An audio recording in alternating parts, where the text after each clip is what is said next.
Bawat pagbabago ng mga kalikasan, langit, araw, buwan, mga bituin, tinitingnan ng mga magagaling sa mga huling kapanahunan kung ito ay fulfillment sa mga biblical prophecy. Oo, konektado ang ating nature sa mga biblical prophecy na nagaganap sa mundo natin. Ngunit sa bawat mababalitaan po natin ng pangyayari o mangyayari pa lang sa hinaharap, ito nga ba ay konektado sa mga sign ng pagdating ng ating Panginoong Hesukristo? Kasi kung mapapansin nyo, connected yung ating nature, lalo na yung kalangitan, araw, buwan, mga bituin, sa mga biblical prophecy o sa mga sign ng pagdating ng Panginoon bago ang wakas. Magpapakita ako ng mga himala sa langit at sa lupa. May makikitang dugo, apoy at makapal na usok.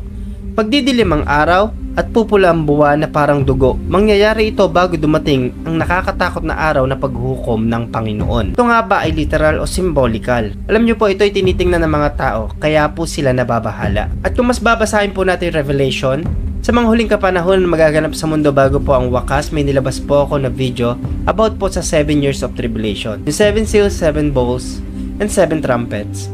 Panoorin nyo po at ma-inspire. Pero tatandaan nyo po, bago po mangyari yon, magra-rapture muna.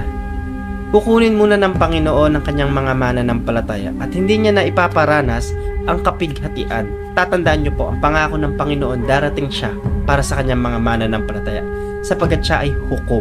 At kung ano man ang mga nangyayari at magaganap po sa ilalim ng araw sa ating mundo, ito ay paikot-ikot lang. Ito ay nangyari na ng mga unang panahon. Ecclesiastes chapter 1 verse 9, ang mga nangyayari noon, nangyayari ulit ngayon. Ang mga ginagawa noon, ginagawa ulit ngayon.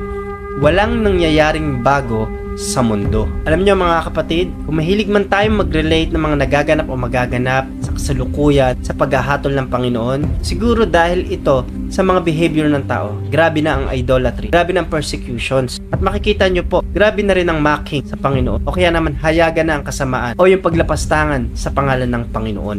Pero hindi nangangahulugan ito na hindi kontrolado ng Diyos at hindi siya makapangyarihan. Siya ay hindi nagbabago. Siya ay immutable God. Siya pa rin yung Diyos noon, ngayon, at magpakailanman. Siya yung Alpha at Omega.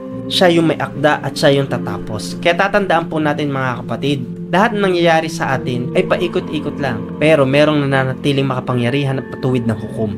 Yan ang ating Panginoon. Kung meron tayong pagtutuunan ng pansin, yun ay yung paggising natin sa ating pananampalataya na kung tayo man ay natutulog spiritually, tayo ay kailangang gumising.